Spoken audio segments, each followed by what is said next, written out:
we can learn from this. This meeting is being recorded. I just got that alert as well. So, I don't want you to take this as saying like this was a study that was designed by, Microsoft in order to add something specifically to academics, but they did release the findings, and I think there's a lot of interesting stuff. So this study was a survey of Canadians aged 18 plus. There was approximately 2,000 participants. They participated in various games and tests, which included responding to patterns, for example, reading a group of letters and stating how many times there are consecutive L's or B's. They also played certain games designed to test attention. They didn't release specifically what all of these tests were, but they gave a couple examples, which we'll talk about in a second. So one example they provided was classifying a combination of letters and numbers such as K8 and asking whether the letter is a vowel or consonant or the number is odd or even. What I want you to take away from that is the tests are designed not to be difficult, but to be something that anyone can pass as long as they're actually paying attention. Another thing that I found intriguing was they separated out 3 different kinds of attention that I think we should talk about. So the 3 types of attention, the first one was sustained attention, maintaining prolonged focus during repetitive activities. So the example they gave for this was counting the number of times respondents correctly identified an X occurring after an A in a sequence of letters.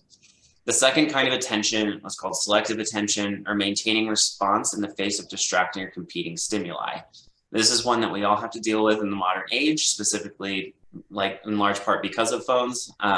But counting the number of times respondents correctly identified a change in the orientation of rectangles was one of their examples of a test they put these people through. And finally, alternating attention, which is shifting attention between tasks demanding different cognitive skills. So the example was calculating the difference in time lapse to perform a series of consecutive number or letter classifications.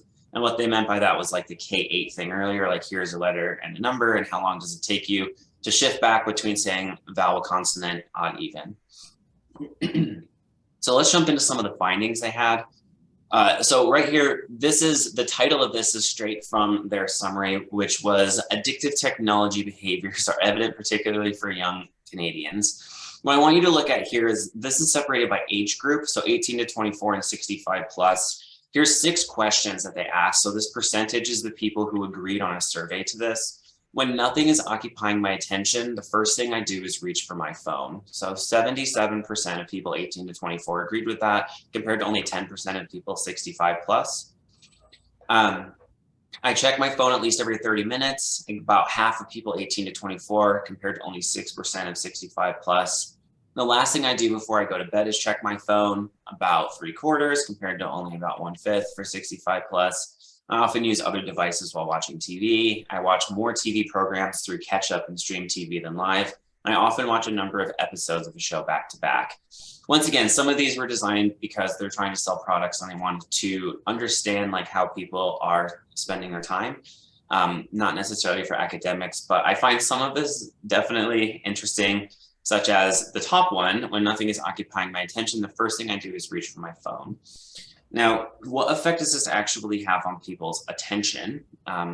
Next, here is a slide which looks at work or school. This is a percent of people who agreed with these statements. So 44% of Canadians agreed they have a really hard, or they really have to concentrate hard to stay focused on tasks. 45% agreed they get sidetracked from what they're doing by unrelated thoughts or daydreams. And 37% said they don't make the best use of their time, so sometimes they have to work later on weekends.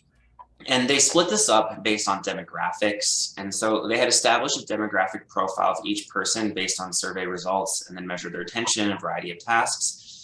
In this case, they also, besides just using survey data, did brain activity via EEG, which was recorded, and their behavior was filmed as they interacted with different media and performed various activities across devices.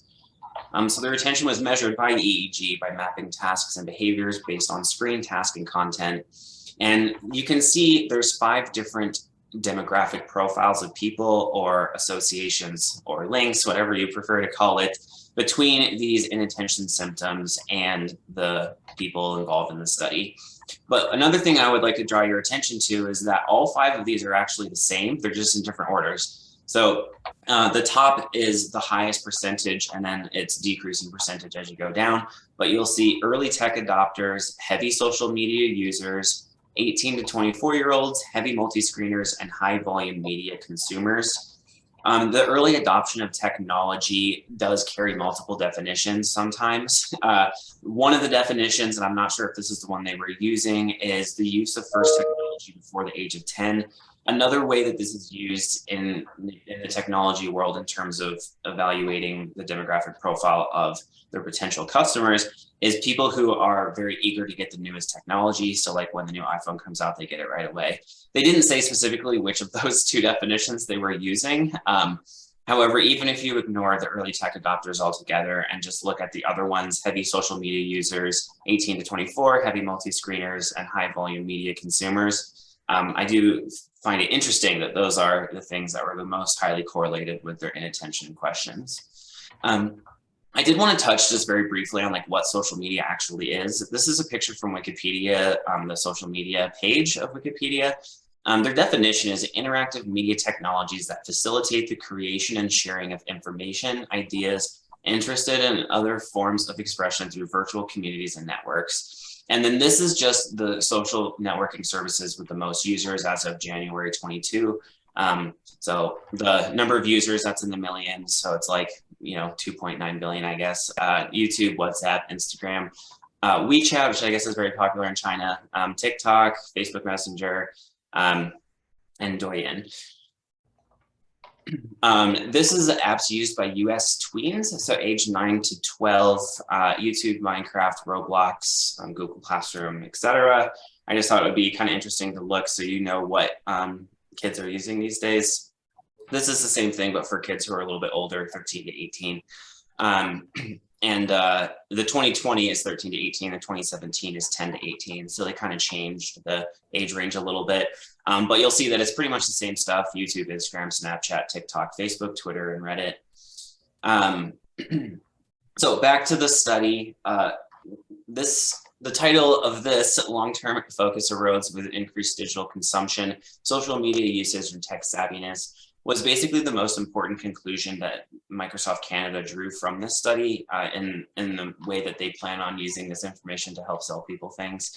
But what I want you to gather from this in terms of light, medium, and heavy is that those were the groups of all the people in the study were split into 3 equal sized groups. So light was the bottom 33.3% of people in terms of their digital consumption. Medium was the middle, 33.3%, and heavy was the top, 33.3%.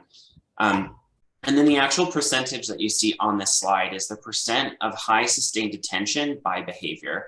So for web browsing, the lowest digital consumption people had 39% high sustained behavior, medium was 33, heavy was 27.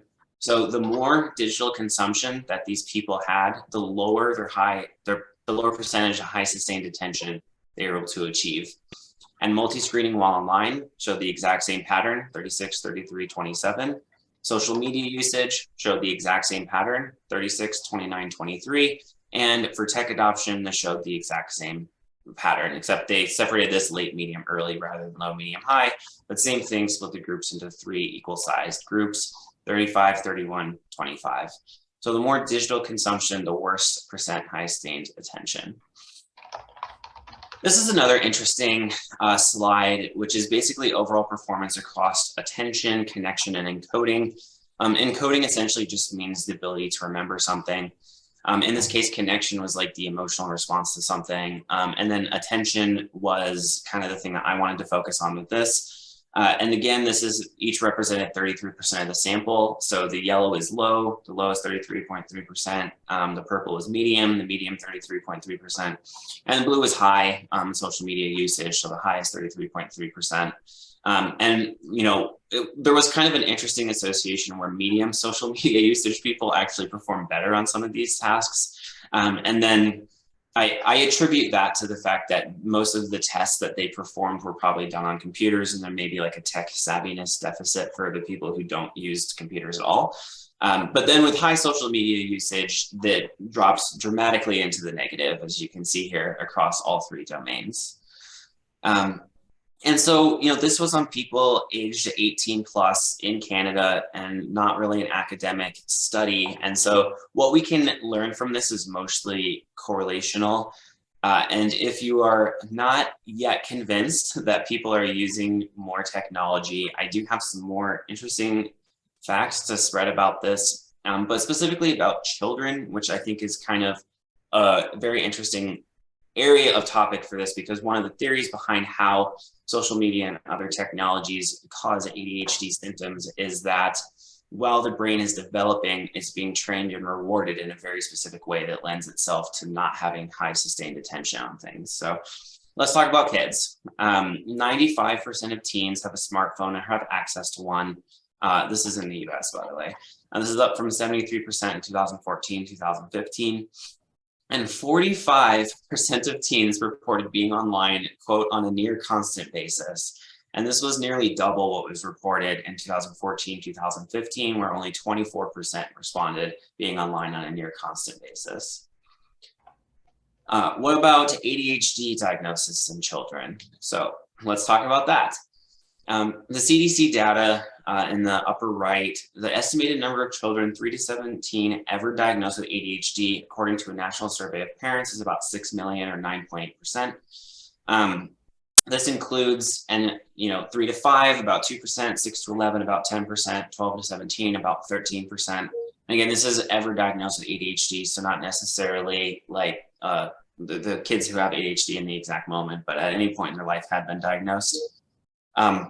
Which I find pretty staggering. And in the lower left, you can see these numbers rising as well. So this is a bar graph, 2003, and the number here is not a percentage. This is in the millions. So this is an absolute number. So you can see the millions, 4.4 million to 5.5 million to 6.4 million over the course of 8 years. And then the green bar is averaged out from 2016 to 2019, averaging out to about 6 million, which is agrees with the CDC data in the upper right. So what do we make of this? ADHD diagnosis is going up. It's going up significantly, and it's going up in absolute numbers and in terms of percentages.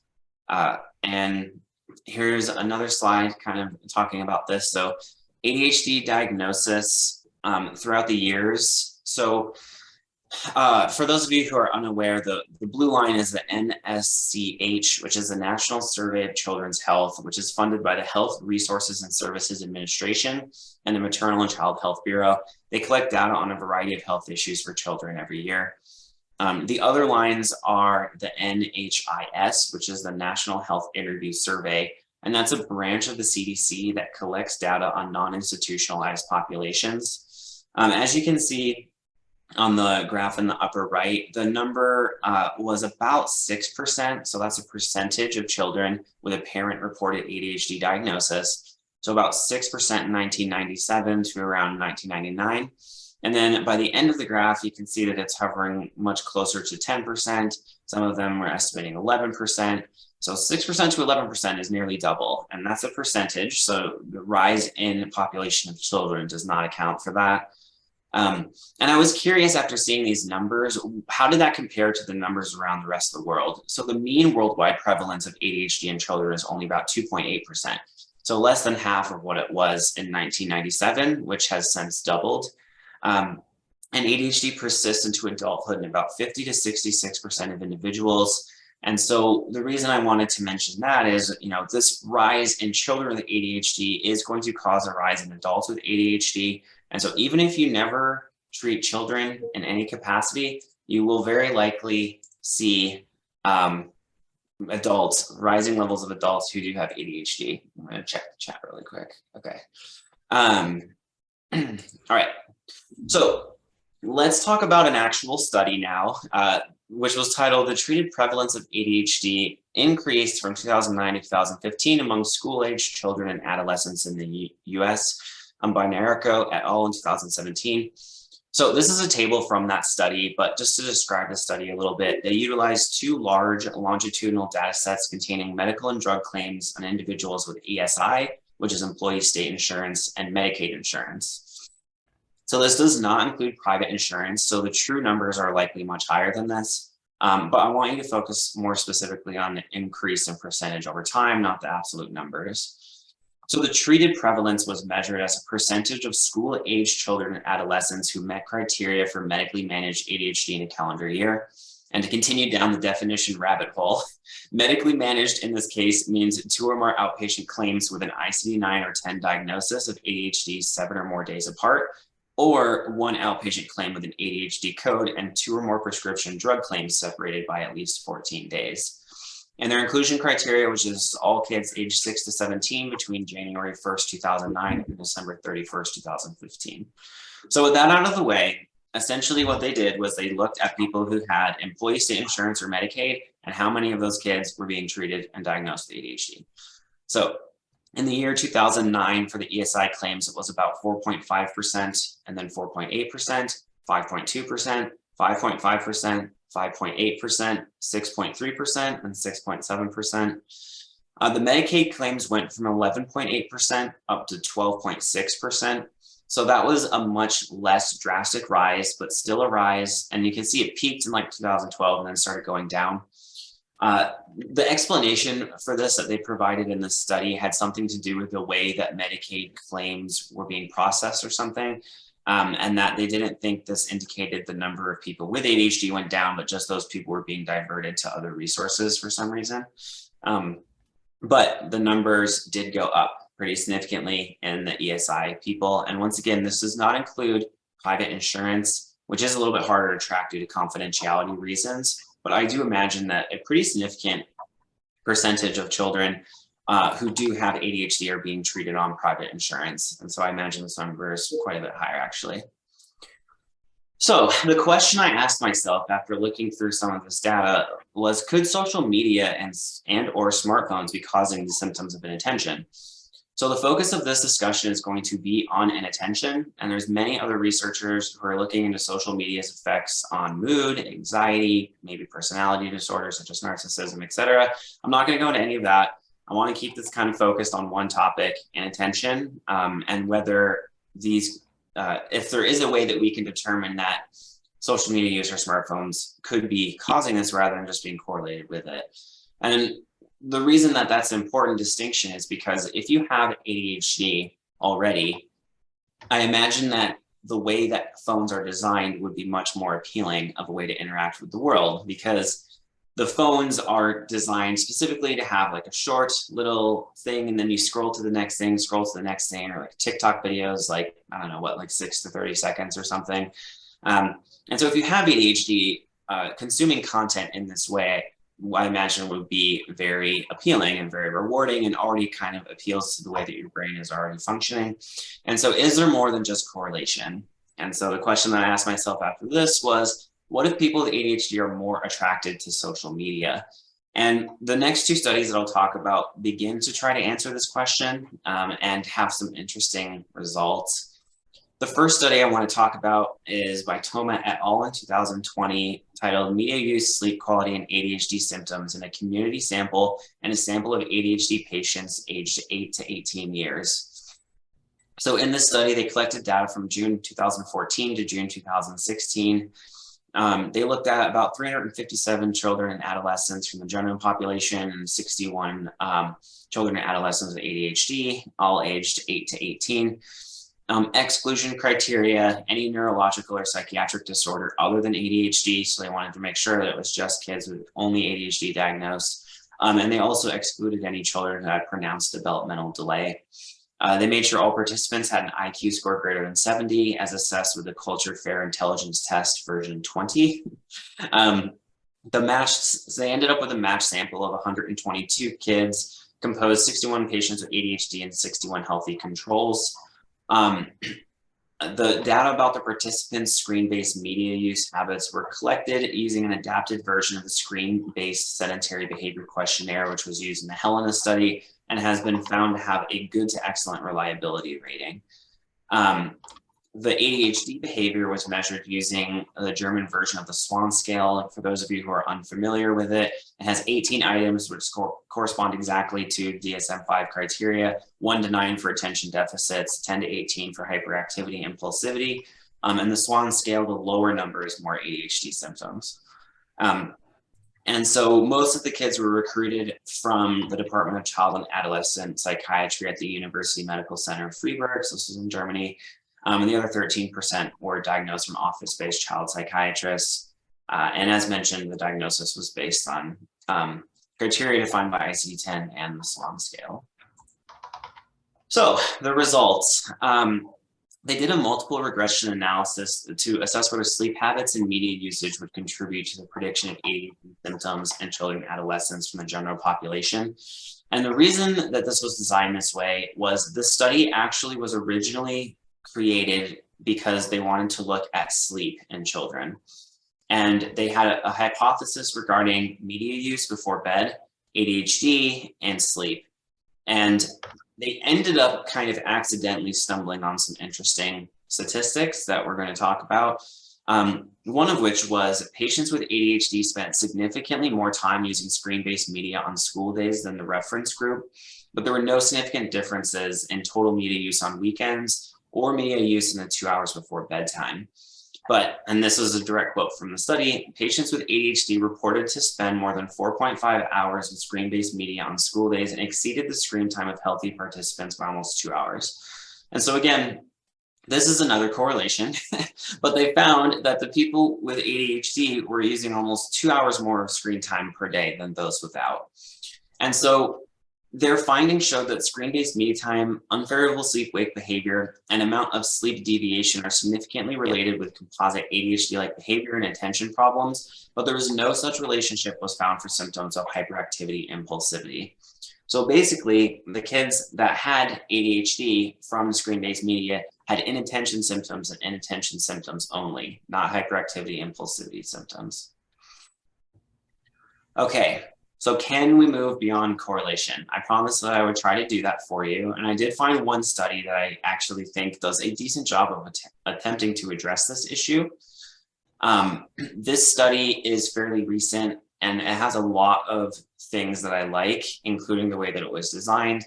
And I think when you're thinking about how could we possibly measure this, like, wouldn't it be great if we had a bunch of kids without ADHD, measure their use of technology, and then follow them over time to see if those who used more social media and technology ended up developing more ADHD. And that's exactly what they tried to design. So this study, the Association of Digital Media Use with Subsequent Symptoms of ADHD Among Adolescents by Ra Cho Stone et al. In JAMA 2018, was a longitudinal cohort study, which is exactly the way I just described. They looked at 10 Los Angeles County, California high schools, and they started with 4,100 eligible students due to various things, including people assenting, consenting, completing the digital media and ADHD symptom measures, ruling out people who had ADHD at baseline, and people being lost to follow-up. They ended up with 2,587 in the primary analysis group, which is another thing that I really like about this study. You may have noticed the study that I talked about right before this only had like 120 kids. This is like almost 3,000 kids, which is a really, really big study for something that's going to follow people over several years. Their ADHD symptoms in this case were rated as never rare, sometimes, often, or very often, and the raters were asked to evaluate themselves over the past 6-month period on 9 inattention symptoms and 9 hyperactive impulse symptoms. And their scores were summed to yield a score of 0 to 54. So 0 points for never rare, 1 for sometimes, 2 for often, 3 for very often. They ended up summing that together for a composite score. And they remeasure this every 6 months. So let's talk a little bit more about the specific method they used in this study, which I think is pretty good. So they followed 10th grade students at the beginning, about age 15, for 24 months. And they included only those without symptoms of ADHD, which I've now mentioned 3 times, and I really can't emphasize it enough. None of these kids had ADHD at the beginning of the study, okay? They dichotomized the social media use to 2 groups, which was considered high frequency, which is greater than 3 days per week, and greater than 3 times per day, or other, which was less than that. 1,398 students indicated high frequency of checking social media, which was the most common media activity. They did have 14 total digital media activities that I have listed right here. So As I mentioned at the top, checking social media sites was the most common, about 54%, about 52% texting, high frequency, and then browsing or viewing images or videos, streaming or downloading music, liking or commenting on others' statuses, wall posts or pictures, chatting online, streaming, etc. I'm not going to go through all of them. You can kind of see them yourself. They're sorted by the prevalence of high frequency use by percentage. So over on the right, 54%, 52, and so on. I want you to remember this though, because this will become important in a second. So there's 14 of these. Another thing about this study that I really liked was that they analyzed the number of covariates pretty significantly. So they didn't want to just look at kids. They wanted to be able to control for a lot of possible confounding variables. The covariates that they listed in the study were age, gender, subsidized lunch eligibility, which they use a surrogate measure. They use as a surrogate measure for income, 185% or less of U.S. federal poverty line, so socioeconomic status. They looked at racial identity. They also looked at delinquent behavior, which was the sum of frequency of 11 behaviors in the past 6 months, for example, stealing or skipping school. And they also looked at a CESD sum score of 20 depressive symptoms, which includes things like substance use, family history of substance use, and depression symptoms. So making sure there weren't other psychiatric conditions that may be confounding variables for the results. So what were the results of this study? Each additional high-frequency engagement in digital media was associated with higher odds of having symptoms of ADHD at follow-up. So you'll notice the odds ratio here, 1.11. That's not incredibly dramatic, and with the covariate adjustment is only 1.10, but that number is for each follow-up period. And so every 6 months, that was the odd ratio of somebody having ADHD, and they followed these people for over 2 years. So that was 6 months, 12 months, 18 months, 24 months. So those odds do add up. Another way of looking at this is students with no high frequency use at baseline had a 4.6% rate of having ADHD symptoms across follow-up, and students with 7 high frequency activities had a 9.5% rate of ADHD symptoms. So high frequency activity, remember, more than 3 times per week, more than 3 days per week, more than 3 times per day. And so here were the 14. And so if you had 7 of those 14 high frequency, nearly double or more than double the rate of people who had no high frequency use at baseline.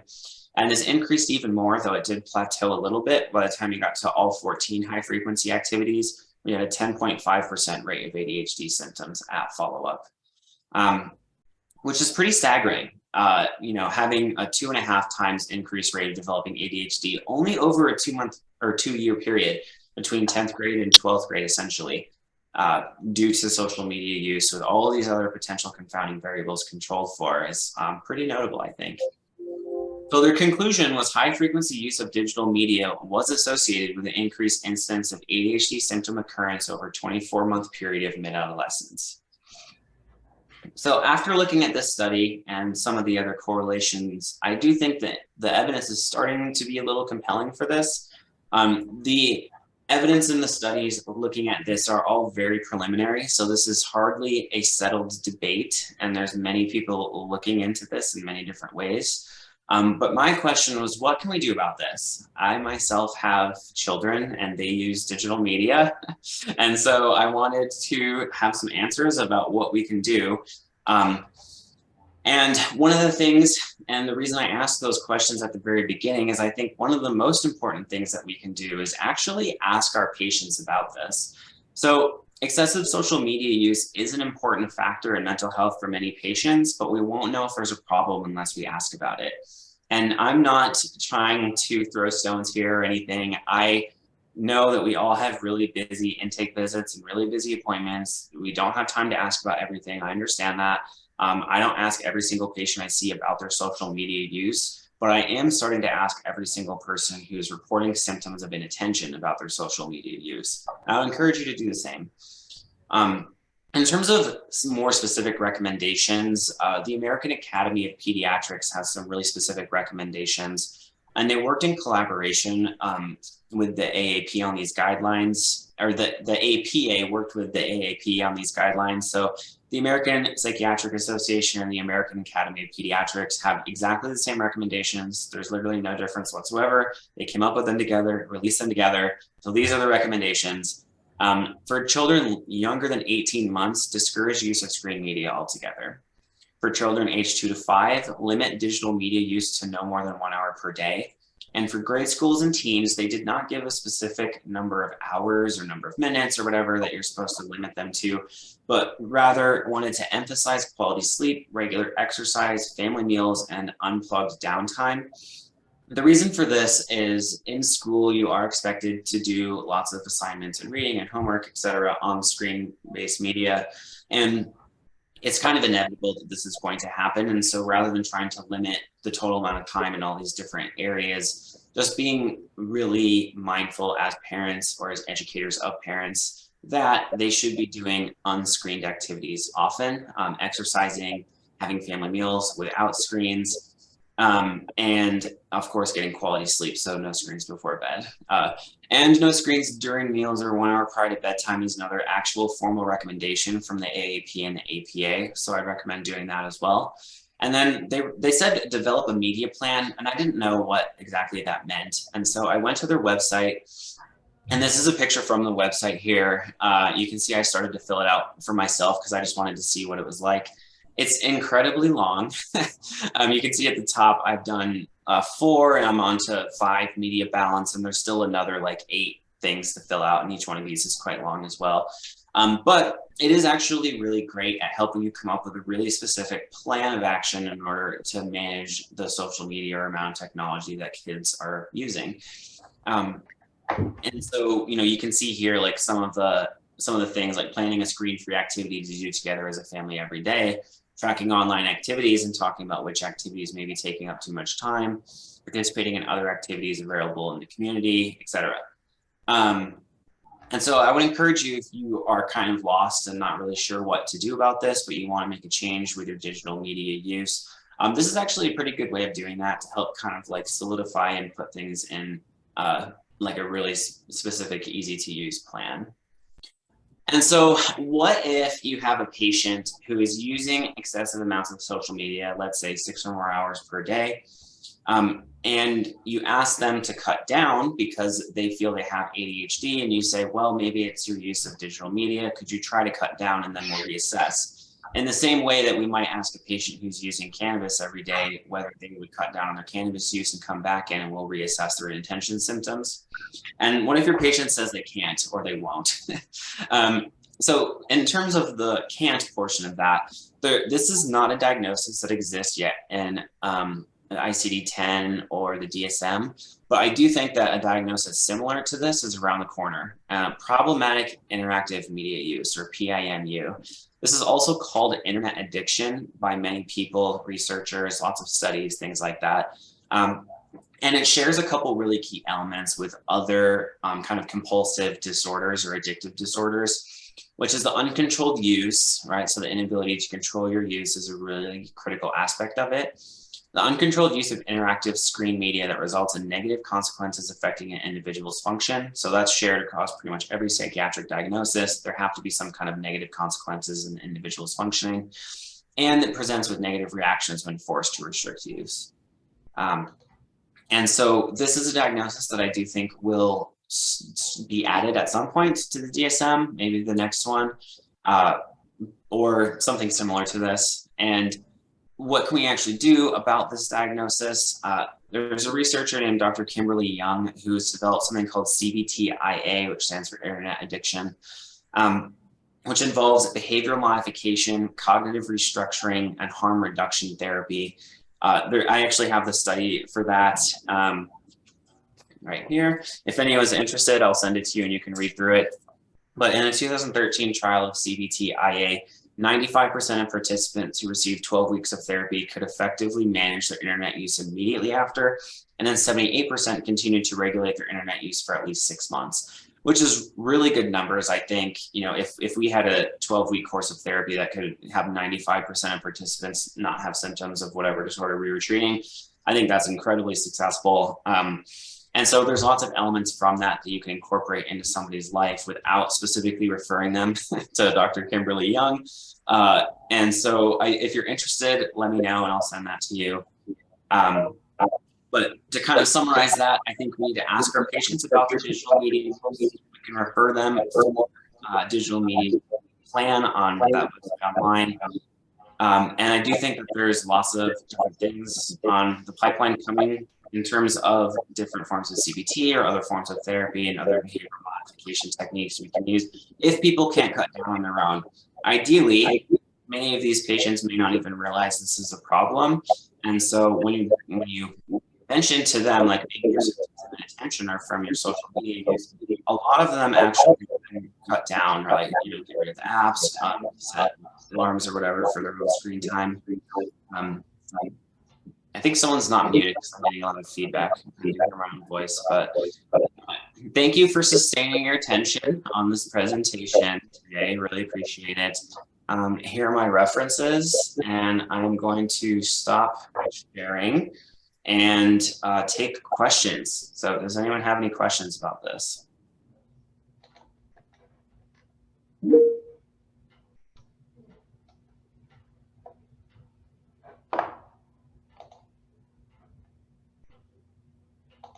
No questions.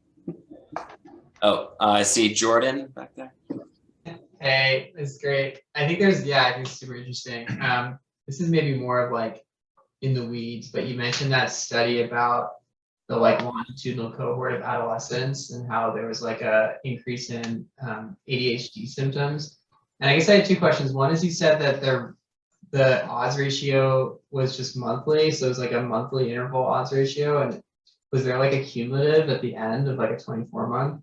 And I guess my other question was like, why did they use an odds ratio and not a more classical longitudinal like assessment, like a relative risk or a hazard ratio, if it was longitudinal? Like, because it seems like that's like key part of the conclusions we can draw. I'm just kind of curious why that was the case. Yeah, they didn't mention specifically why they use an odds ratio, which is why I wanted to talk about it a little bit. And I also found it kind of odd that they did break it down into it was 6-month intervals, not 1 month.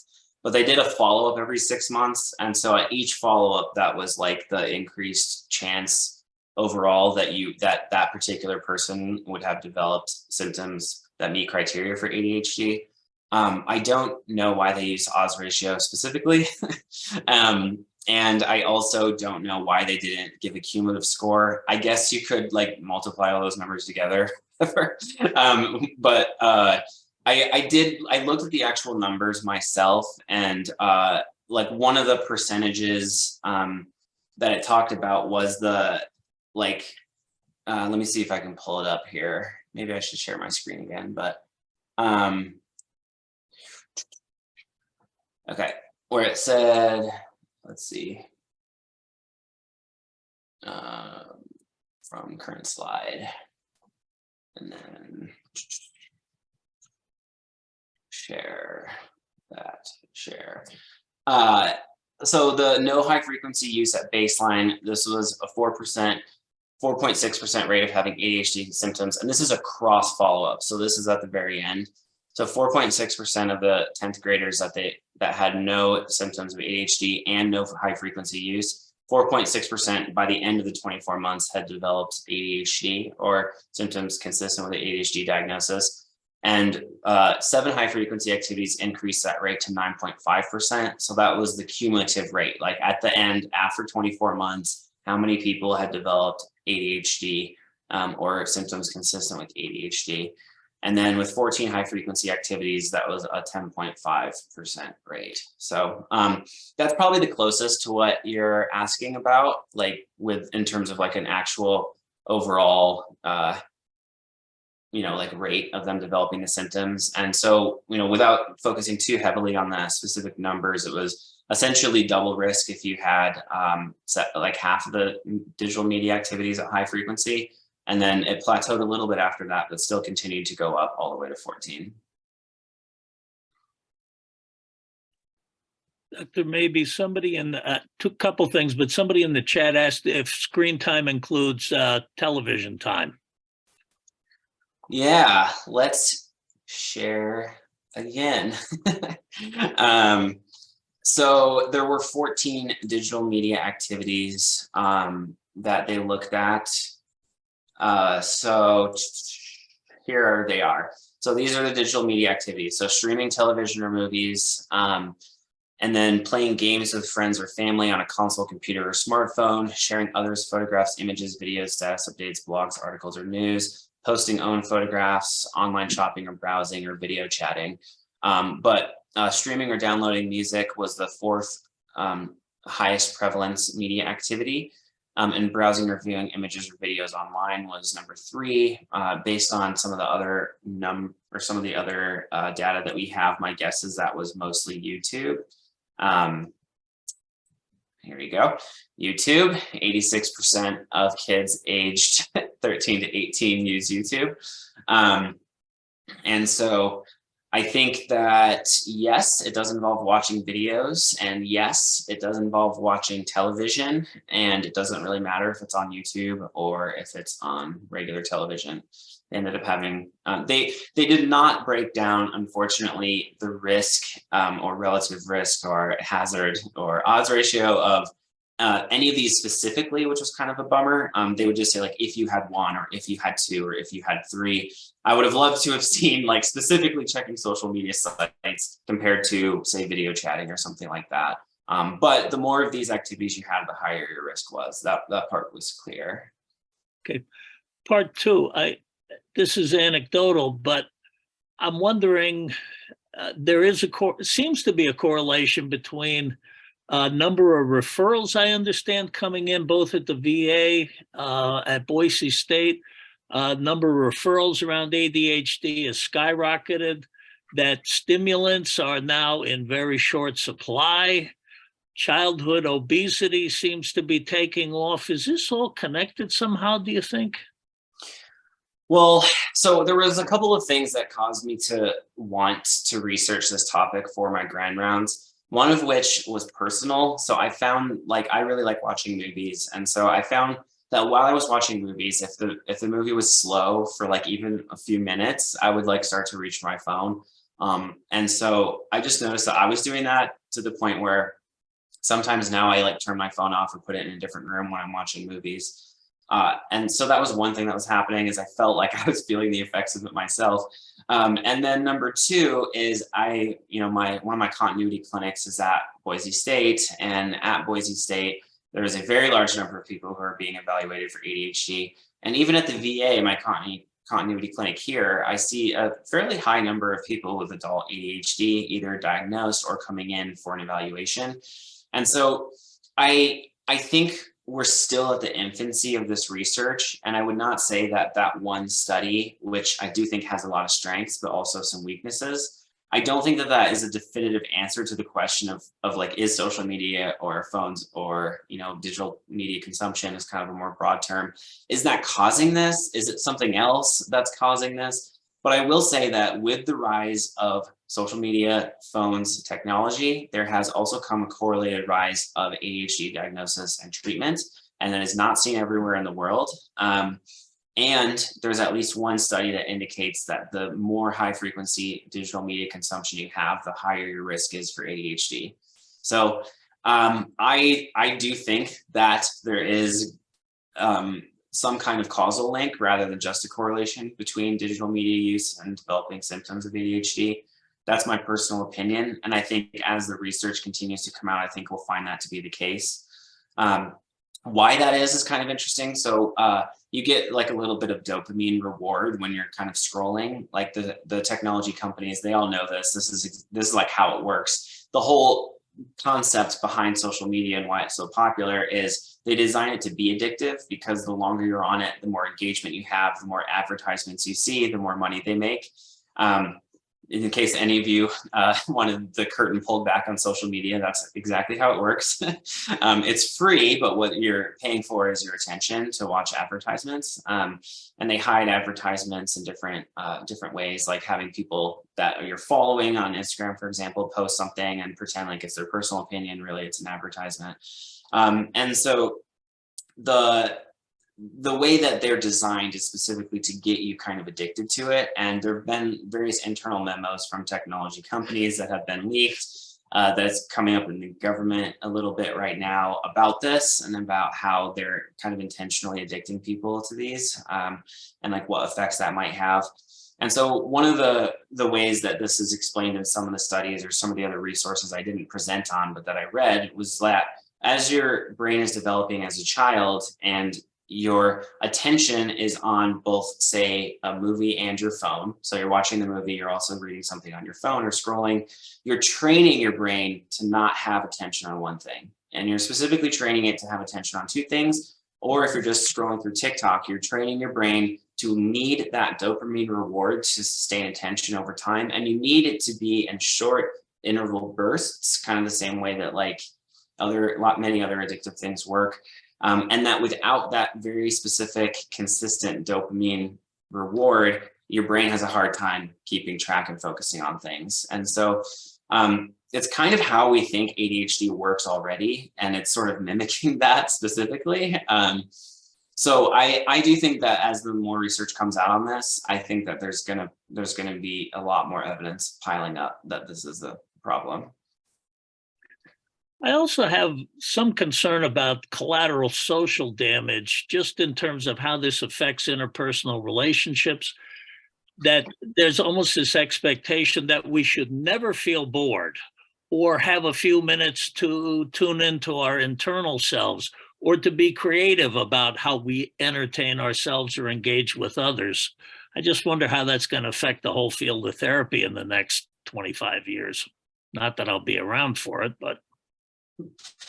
I agree. I think that's another potential issue. I think the ability to entertain yourself has that skill is very I wouldn't say lost, but it's a lot lower than it used to be, including for myself. You know, again, I'm not trying to just say this is a problem only with other people. Like I think about this on airplanes sometimes, and about how, like, if you look around an airplane, like everyone's watching a movie, right? Like that's what you do now. You download movies and you watch movies, or you play games. I like hardly anyone is doing something non-technology related to pass the time at the airport now. If you have an hour, you know, whatever, you're going to do something with your technology.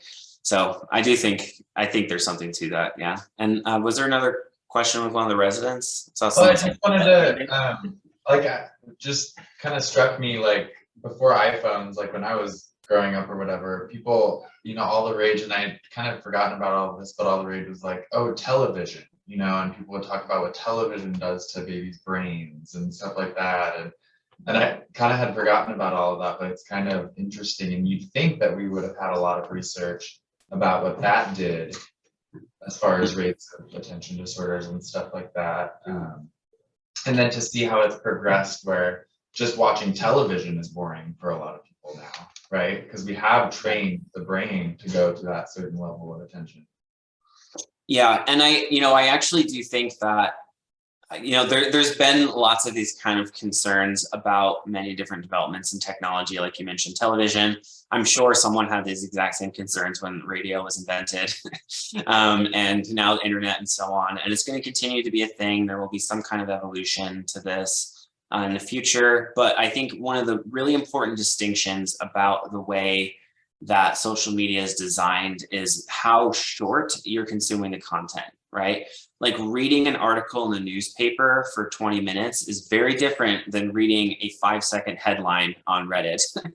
And one of them requires your attention for a very short period until you move on to the next piece of content. And one of them is actually involving a level of sustained attention on the content. And I think television is very similar. I watch TV. I don't think there's anything wrong with TV. And if you watch a 30-minute episode of something and you just sit and watch that whole thing, you're sustaining your attention for 30 minutes on that piece of content, which I think is an incredibly different thing than watching 50 TikTok videos in the same amount of time. Because when you do that and you watch TikTok and you need something new every 10, 15 seconds, because that's how your brain has been trained to receive its dopamine reward, that's going to be a problem when you try to sit down and watch something that's an hour long. So anyway, I do think that there's very significant differences between those two things. And I do think that that's part of what is causing this problem now when it maybe wasn't being caused when television was invented, for example. And right, and just to add to that, I mean, it's like the level of interaction means that there's so much more that can be reinforced, it would seem. Yeah. I'm curious, oh, yeah. And also, I know we're running out of time, but I'm just curious too. I mean, I know it sounds like if we can talk about like an induced ADHD, I know it's maybe premature to really say that, but I'm curious about, you know, differences between like an induced versus an endogenous ADHD. It sounds like it's primarily inattention symptoms as opposed to, as you said, impulsivity and hyperactivity. But I'm wondering if there's other ways in which symptomatology differs between the two kind of trajectories. Yeah, I don't think there's like anywhere as close to enough research on this yet to speak like really to speak on that. I do think so. Here's some of my personal opinions. So just to be clear, this is not based on a specific study, but I suspect that the inattention, and so I say inattention most of the time rather than ADHD. Like when someone comes in, I'll say they're having an inattention evaluation, not ADHD evaluation, because they're trying to determine the cause of their inattention symptoms, right? Then ADHD is one of those possible causes, but not the only one. And so I'll say when someone's coming in for, if someone develops inattention from social media, and there's a little bit of evidence to support this, but if you remove the social media and kind of retrain their brain to have normal amounts of dopamine reward from normal ways of consuming content, more long form sustained attention, that it will get better. In the same way that if someone is using cannabis every day and they develop an attention and they stop using cannabis, their symptoms will go away. Whereas with ADHD, it's kind of just how your brain works, unfortunately, and some kids grow out of that. But for many people, this is just a lifelong illness that needs to be managed that doesn't get better. And there are things you can do that will help with inattention symptoms, regardless of the etiology, like list making, the only handle it once strategy, things like that. And I encourage you to look up non-pharmacologic management of inattention symptoms for all your patients, because regardless of what the cause is, your patients are still suffering from those symptoms, right? They're not most likely not making up those symptoms, though sometimes I do think that happens as well. But I like to take their word for it. But there's lots of non-medication things that you can do for these people that will help regardless of the etiology. And I think that one of the most important things you can be doing is trying to establish that etiology and having a real differential for what you can do with inattention. It was not the focus of this grand rounds, but you know, just really briefly, like anxiety, depression, cannabis use, social media use. Those are some of the really common ones that I find, and of course, ADHD.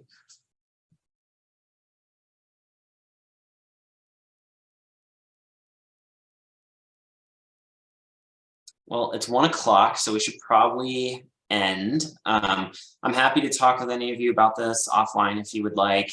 I'm happy to give you copies of the studies or anything. I think the program will send out the slides if you want to go through the slides or kind of review them. But this is a topic I'm really interested in. So if anyone wants to chat about it more or have questions, feel free to email me, message me on Teams, just run me down in real life, whatever you want to do.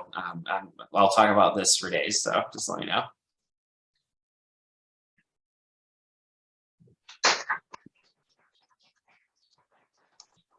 Thank you.